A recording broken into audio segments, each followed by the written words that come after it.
Hello everybody and welcome to our course Heathenry Begin and Go Deep. In this course we're going to be talking about developing our practice of heathenry from perhaps an absolute beginner right up to an intermediate level. So in this lesson, this first module, we're going to be talking, I'll explain a little bit about myself, but we're going to be explaining about the course, what you can expect, the aims of the course and the different course modules. We'll look at what heathenry is, and then we'll spend quite a lot of time looking at the history of heathenry. Okay. After that, we will finish by looking at the key concepts in heathenry, and there'll be a little bit of homework for you to do as well. Please make sure you have a notebook or journal and a pen, so maybe pause the video now and go and get one, and then we'll get started. Okay. So a little bit about me. So I've been a pagan for over a decade now, and a heathen for about 8 years. I live in England, in Newcastle upon Tyne, and I help to coordinate the Kith of Northumbria, which is our local heathen group up here. We also have a Facebook page, we have a Discord page, and we meet usually once a month for moots as well. And as far as I'm concerned, my personal practice is more focused on Anglo-Saxon heathenry, but I draw from continental heathenry, I draw from Norse heathenry as well, to create a rounded practice for myself. In this course, though, we're going to be exploring all of heathenry. So not just Anglo-Saxon, but a lot of stuff to do with Norse heathenry and even some continental heathenry as well. And this course basically represents most of what I've learned over those years, but I've put them together, I put everything together basically in a coherent curriculum for you. So let's talk about this course then. So the course is for a lot of different people. It's for the absolute beginner. If you've got no history in heathenry, you've just arrived on the scene, you haven't read any books, you just want to get started, you want to know about heathenry, it's going to help you. If you're someone who's been around heathenry for a while, but you're not currently practicing heathenry, you don't really have any sort of practice established, then this will help you. If you're a newish heathen, so you've been around, you've got practice, but you want to go deeper, that will also help you. That's why it's called Begin and Go Deep. So it's not just for beginners, it's also for those who want to go deeper in their own practice. And it will take you basically up to about an intermediate level of heathenry.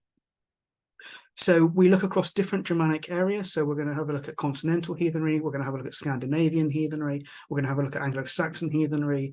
Basically, we're going to pull from all sorts of places, okay, even a bit of Russian heathenry. And the aim of this course is not just to give you lots of knowledge, which it is, but it's also practical. It's to help you to develop a personal religious practice for yourself that will be really fulfilling, okay. The course is going to be 12 modules, and you'll get access to them once a month, one module a month for a year, okay. Each module is around about 2 to 3 hours of teaching videos. Apart from module 12, which is a short module, but there's a project for you to do. There's going to be the videos, there's going to be external resources, there's going to be book recommendations, there's going to be links, and this isn't just a course where you sit there and watch me talk, okay. There is going to be homework with this.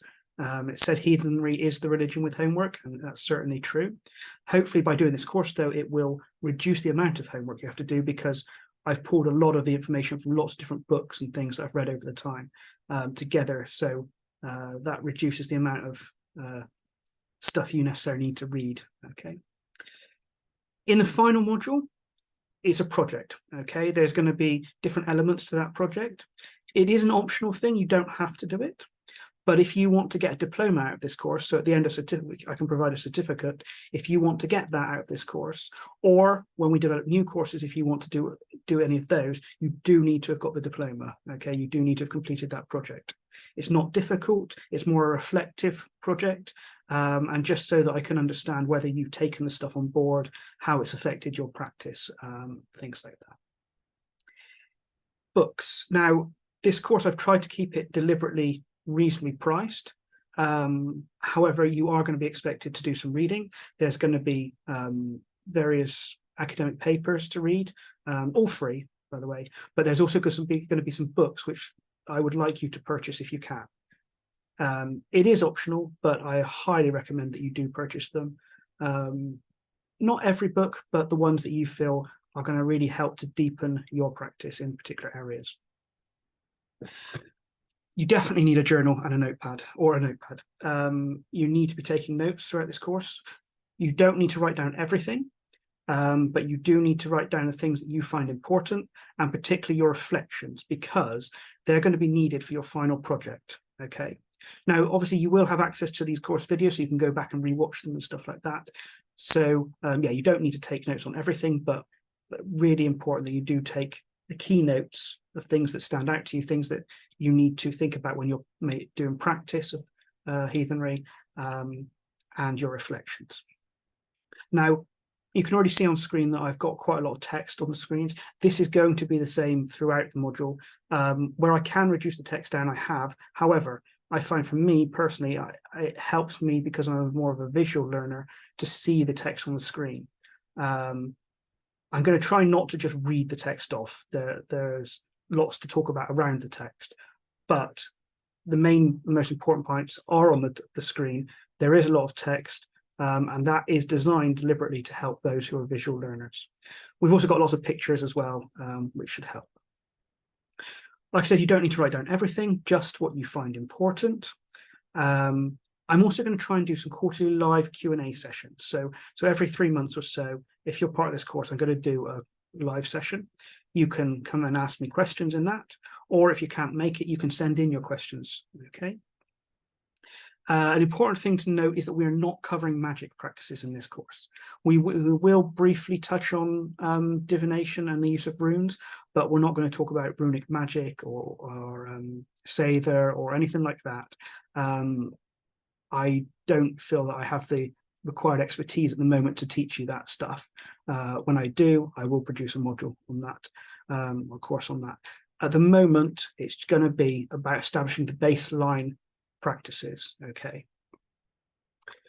So, the aims of this course then. So by the end of this course, you should understand heathenry, its history, and the main concepts underlying its worldview, all rooted in the actual sources.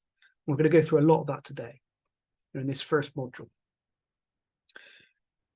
You will understand the ways our ancestors worshipped the gods and spirits. So we're going to have a look at a lot of the history of how people worshipped and what sources we've got on that. You'll hopefully have established a regular practice honouring the ancestors, the house white, the Disir or Modru, the land spirits, the elves, and the gods. Okay. You may not want to honour all of them, but you may want to honour some. You may want to honour them all. But you'll have, hopefully by the end of this, a regular practice where you can honour them all. You'll be able to communicate with the spirits through prayers, through offerings, through divination, and through dreams. You'll understand the main rituals and the festivals in heathenry. You'll understand how we can integrate heathenry into the way we live our lives.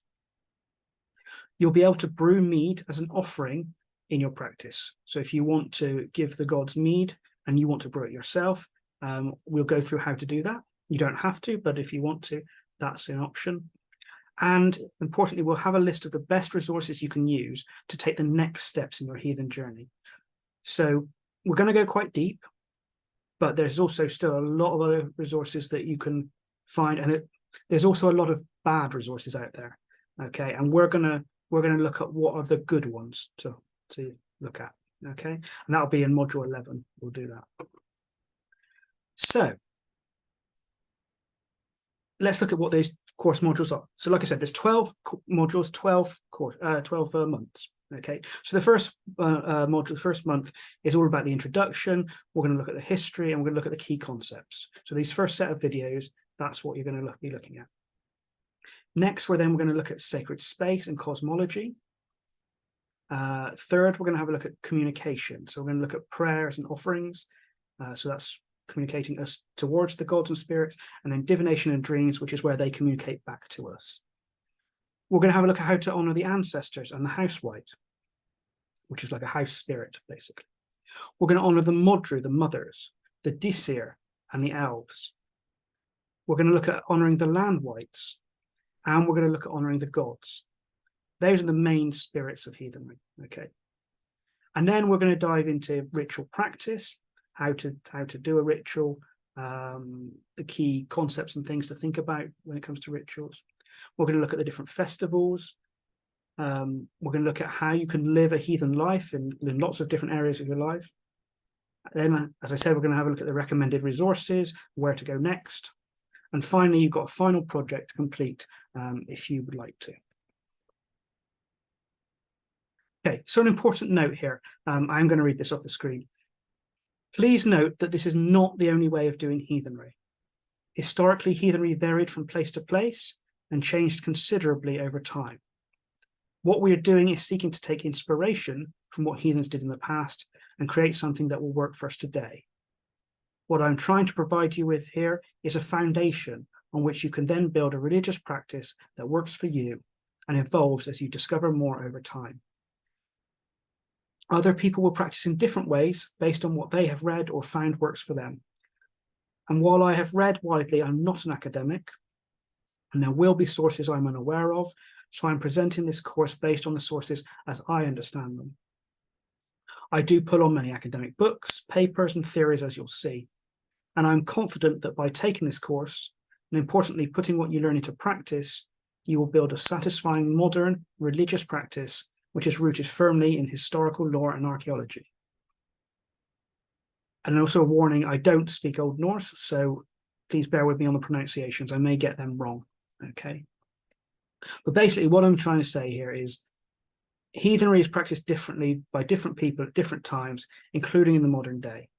And I'm going to provide something that, as far as I'm concerned, is academically rigorous,